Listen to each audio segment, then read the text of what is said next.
بثنائية الملك وحلويات السعيد وحمدي وماهر وعودة الذاكرة الجوميز، الزمالك بيعيد علينا بثلاثية في سيد البلد.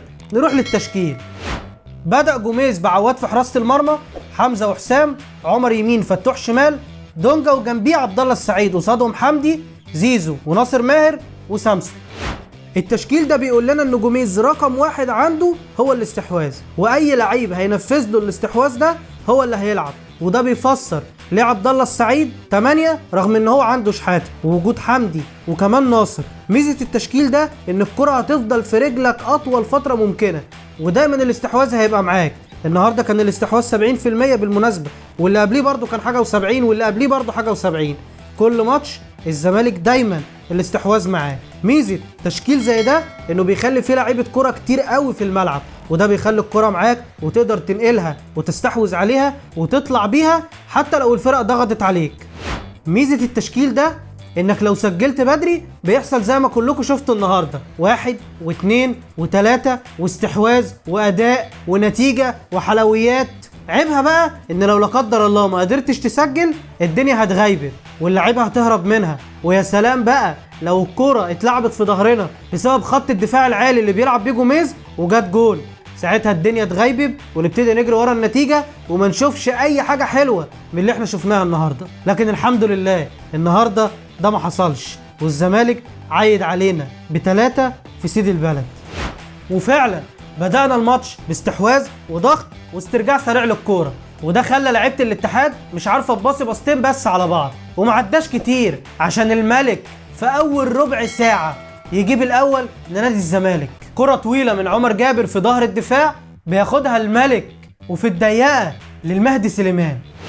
عجبني في الزمالك انه بعد حتى ما جاب الجون وتقدم انه ما رجعش، فضلنا مكملين استحواذ وضغط واسترجاع للكوره، ومن ضربه ركنيه اتلعبت قصيره بين زيزو وعبد الله يشوطها زيزو، ولكن كالعاده الملك تخصص عارضه استاد القاهره.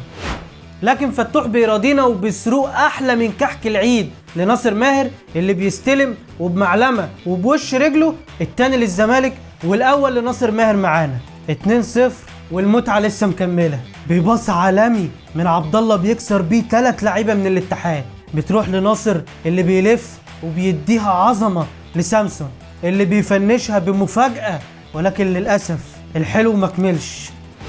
قبل ما ننهي الشوط عايزك تبص معايا بس كده على الكرة دي. موقفنا صعب، ها، مضغوطين، الخط قدامنا ولعيبه الاتحاد ضغطه. اخرنا ايه؟ كرة تطلع يا نطفشها، صح؟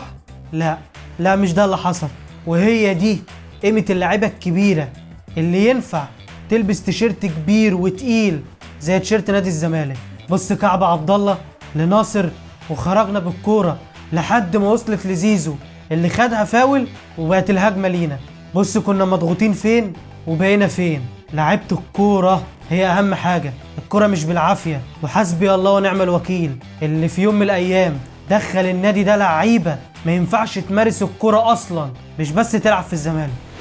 بدأنا الشوط الثاني ومع الاداء اللي احنا بنأديه ده مش طالبين غير حاجه واحده بس من اللعيبه، ان احنا ما نغلطش يا دونجا، لسه بقول ما نغلطش. بتودي مبلول انفراد، ومن كوره هي اصلا الركنيه للزمالك لانفراد للاتحاد، الكورنر بيتقطع، فتوح ما بيلحقش، 2 رايحين على العواد، ولكن ربنا ستر والواد طوحها في السماء. ليه بقى؟ لان الطريقه دي زي ما ليها كل المميزات اللي احنا قلنا عليها دي واللي انتوا شفتوها في الماتش، وهي ليها عيب ان جوميز بيلعب بخط دفاع عالي. خط دفاع عالي يعني زي اللي انتوا شفتوه ده. المره دي ربنا ستر، لكن صدقني قصاد فرق كبيره وفرق في افريقيا اكيد مش هيطوحوها كده في السماء. بيغير جوميز 3 لعيبه مره واحده، بيطلع ناصر وحمدي وسامسون وبينزل الجزيري وشحاته ومهاب ياسر. ومن كوره متعودين عليها مع جوميز، شحاته في ظهر الدفاع لعمر جابر اللي من المرات النادره اللي بيبص قبل ما يعمل العرضيه على دماغك يا جزيري، لكن للاسف بيجيبها في العارضه. هقول ايه؟ انا اتكلمت كتير، يعني حتى الكوره اللي بتلعبها عدل مش هتيجي. بعد كده جوميز بيعمل تغييرين كمان، بينزل زياد كمال والزناري مكان دونجا وعمر جابر. بعدها المخرج بيغفلنا وبنلاقي زيزو بيحط تشيب في المهدي سليمان عشان يسجل الثالث للزمالك والتاني لزيزو، والملك مش شايف حد.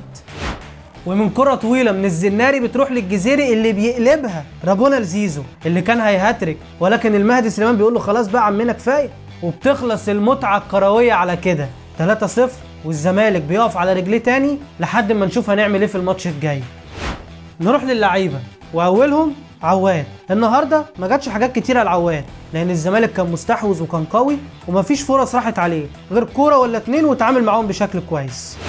حسام عبد المجيد النهارده كان كويس قوي، والحقيقه هو بقاله ماتش واثنين وثلاثه كويس، وكفايه ان النهارده مبلولو اللي يعتبر اخطر واهم واقوى مهاجم في الدوري المصري ما شفناهوش.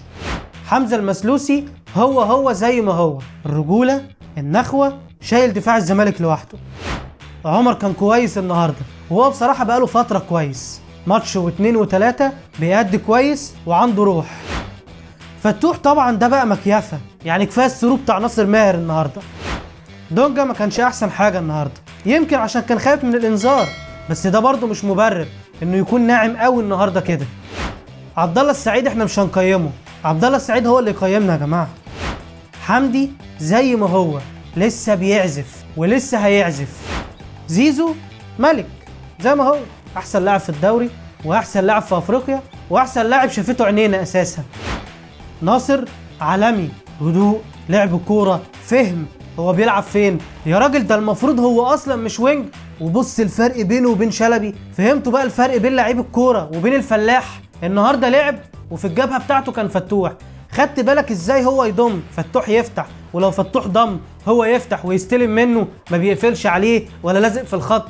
اقول ايه، احنا مبليين بالفلاح ده، وللاسف هيرجع يلعب برضه في الكونفدراليه.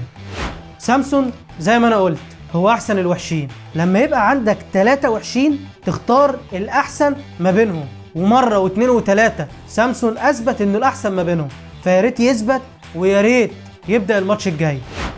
شحاته عظمه سواء بدأ ولا نزل، الواد ده مع الوقت هيجيب وهيبقى احسن واحسن وان شاء الله يكمل. مهاب ياسر محتاج يهدى، لانه واضح ان الناس قعدت تقول انه لمسته كويسه ولمسته حلوه، فنازل ماسك الكرة ومش عايز يديها لحد. نهدى شويه يا عم مهاب، مش هقولك انت مكتوب بالقلم الرصاص، انت ما كتبتش اصلا. الجزيري بقى ده مش تبديل اصلا عشان اتكلم عليه، يلا اهو بينزل وخلاص. انا معرفش جوميز لغايه دلوقتي طمعان في ايه هو هيعمله له. اخيرا جوميز، اتمنى بعد ماتش النهارده والاداء والتكتيك والتشكيل وكمان التغييرات نثبت على ده ويبقى ده لعبنا، او على الاقل ما نقلش كتير عنه.